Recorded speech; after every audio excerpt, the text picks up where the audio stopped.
Hi,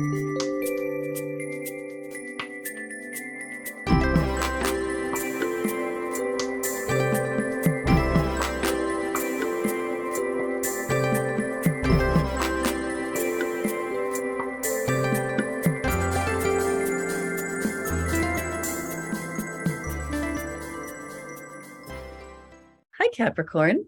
Welcome to Pandora Astrology's monthly horoscope for December of 2022. We are the astrologers of Pandora Astrology. I'm Jamie Kale Miller. I'm in Berkeley, California. I'm Julia Mijas in Pioneer, California. Capricorn, if this is your sun sign, your birthday is coming up fast. You're already in your yearly mop-up period, which is the 30 days before your birthday as the month begins. So you're already starting to feel your old year changing into your new one. Getting a birthday reading now positions you powerfully for your personal new year. You'll find links to help you get these in the text that comes with this video. Well, Juno is in Pisces all month. My window's going a little crazy. Juno is in Pisces all month, having finished finally and getting clear now of her relationship retrospection period. So if there have been any relationship kerfuffles, arguments, struggles, breakdowns in communication for you since July, all of that stuff is really finally starting to resolve, and you can get ready to move on from that this month. Woohoo!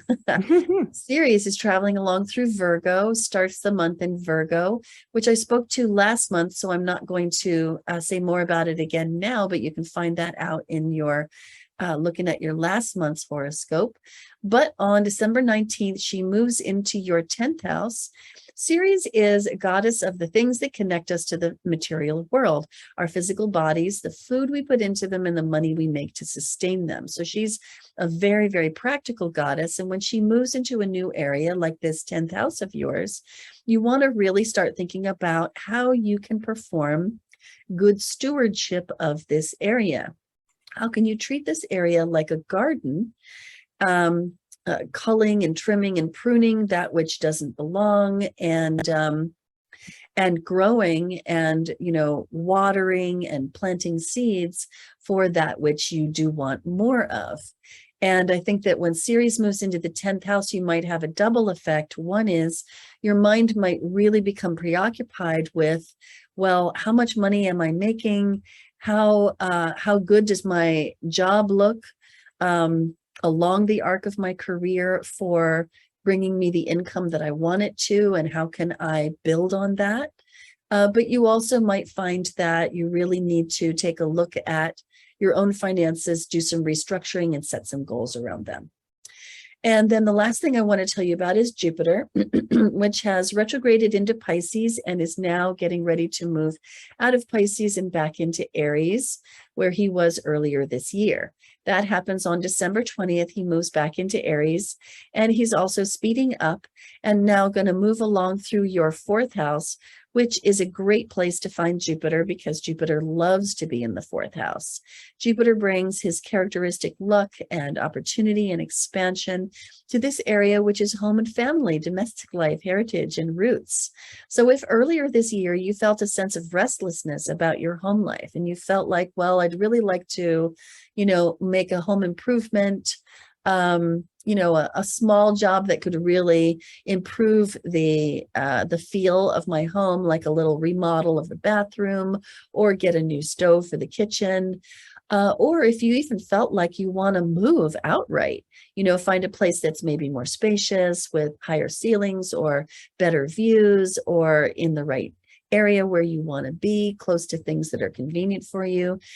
While Jupiter is passing along through the 4th house is a really good time to be doing that sort of thing. So absolute green flags for that sort of pursuit for the next couple of months as Jupiter cruises along through this 4th house at speed. Hey, Julia, I know you've got news about Mars, Venus, and Mercury. What's that good stuff? Well, yes, they're Capricorn. So Mars is still retrograde. If you've been watching our videos lately, you realize that this cycle is happening for a few months. And this retrograde Mars, remember, Mars is the planet of action and activity. And when planets are retrograde, it's a time of redoing. And this whole cycle is happening in your sixth house. So this is a house that rules your job, your day-to-day work conditions. It also rules your health, as well as your habits, your routines, your sense of order and organization. So what's going to be frustrating about this Mars retrograde cycle this month is you might find that you run into some more conflicts at work. You might also find that you have to kind of go back and do over some of your health strategies. If any chronic issues are sort of acting up, maybe you have to sort of reapply yourself in different ways to address them. And since the sixth house rules organization, anything in your life that you're putting energy into organizing now, you might have to go back over again. And December 7th is an important day to keep track of because that's when Mars is exactly conjoined the sun. We call that maximum frustration day. Opposed. Oh, opposed. What did I say?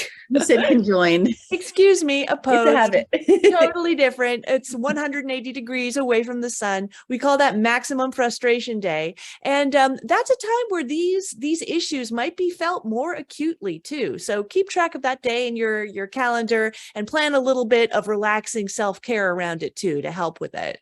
Yeah. And then Venus, the planet of art, beauty, and relationships, starts the month in your 12th house, this very, very isolated house. So for the first 9 days of the month, social Venus is probably not going to be feeling so social. You'll probably be spending more, you'll probably be feeling more pleasure and enjoyment by spending time on your own, or maybe being in sort of a far remote place like camping or renting an Airbnb that's a little bit far away from everything. And if you're in a relationship, you'll probably want to not go out with your partner, but kind of spend more time one-on-one alone with them. But then after December 9th, Venus goes into your first house. So this is a wonderful transit for single Capricorns to get out there and date some more, because Venus in the first means that since the first house is the house of self, that you're going to be looking a lot better, a little extra good, a little extra cute. This is a wonderful transit for doing things to beautify your personal appearance. And again, since you're looking better, great time for taking selfies, great time for doing promotional shoots, as well as going out there and dating new people if you're single. And then finally, Mercury, the planet that rules our mind, it's a planet of communication. It also starts the month in your 12th house. So again, being such an isolated house, you'll probably be wanting to keep your thoughts more to yourself. Not a very social time at the beginning of the month. And you might enjoy doing your best thinking on your own, maybe reading on your own, meditating on your own.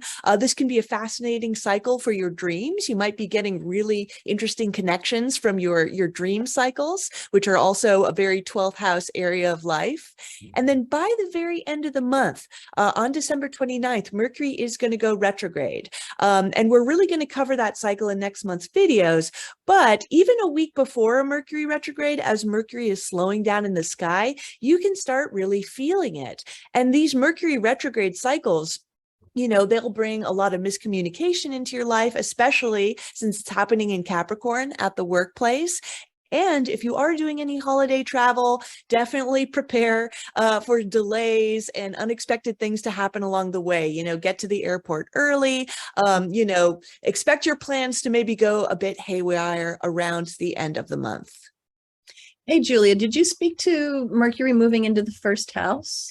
Yes. Around the 9th? Oh, okay. Yes, I didn't have the date. So on actually, for the first 9 days of the month, while Mercury is in the 12th house, you'll be keeping your thoughts a little bit more to yourself. But since it's also shifting into the first house along with Venus, this can be a wonderful time for being able to articulate yourself very well. You can really sort of identify with how you express yourself verbally. And if you need to make good first impressions on other people, using your mind, using your words, whether that's at school, whether you're applying for a new job, it can be a great time for that. Yeah, I think that Mercury in the first house can be so personable, especially when Venus is there too. That's some pretty good stuff. Okay, so there are a couple of moons I want to tell you about. There is, on December 7th, there is a full moon in Gemini. And this is a little bit of a combative moon. We see Mars is with the moon here in the 6th house, and Julia spoke about this Mars retrograde in the 6th house impacting you perhaps in the arena of the job and how you organize things.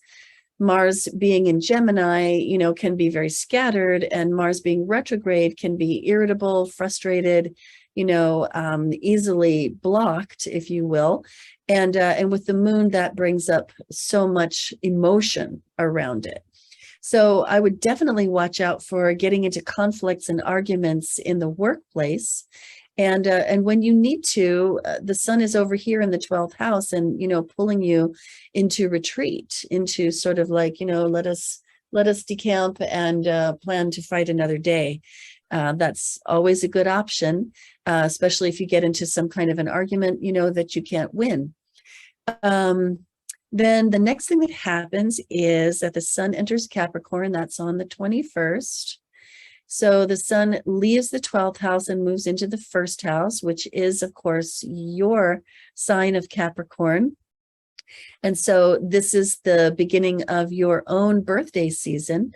And when the sun moves into the 1st house, there is this wonderful feeling of like, it's like you become shiny for the duration. You become more shiny. You can show that big personality. You can be more visible, more of a golden leader. And so this is the month of leadership for you. And it's a really good time to receive other people's attention, especially as your birthday comes around, and to shine the light of your high quality attention on others, but also on yourself, to put a little high quality attention on yourself and the cultivation of you. Something that, as a Capricorn, you might find yourself a little bit prone to neglect. Then the last moon that I want to tell you about comes just a few days later. It's a new moon here in Capricorn, right here in your 1st house. Sun and the moon together in Capricorn square Jupiter. This one we're calling transactional family relationships. It also involves a square to Ceres, Ceres being one of the mothers in the chart. Moon is the other mother, and those two are in a conflict during this moon. And this moon happens during the holidays.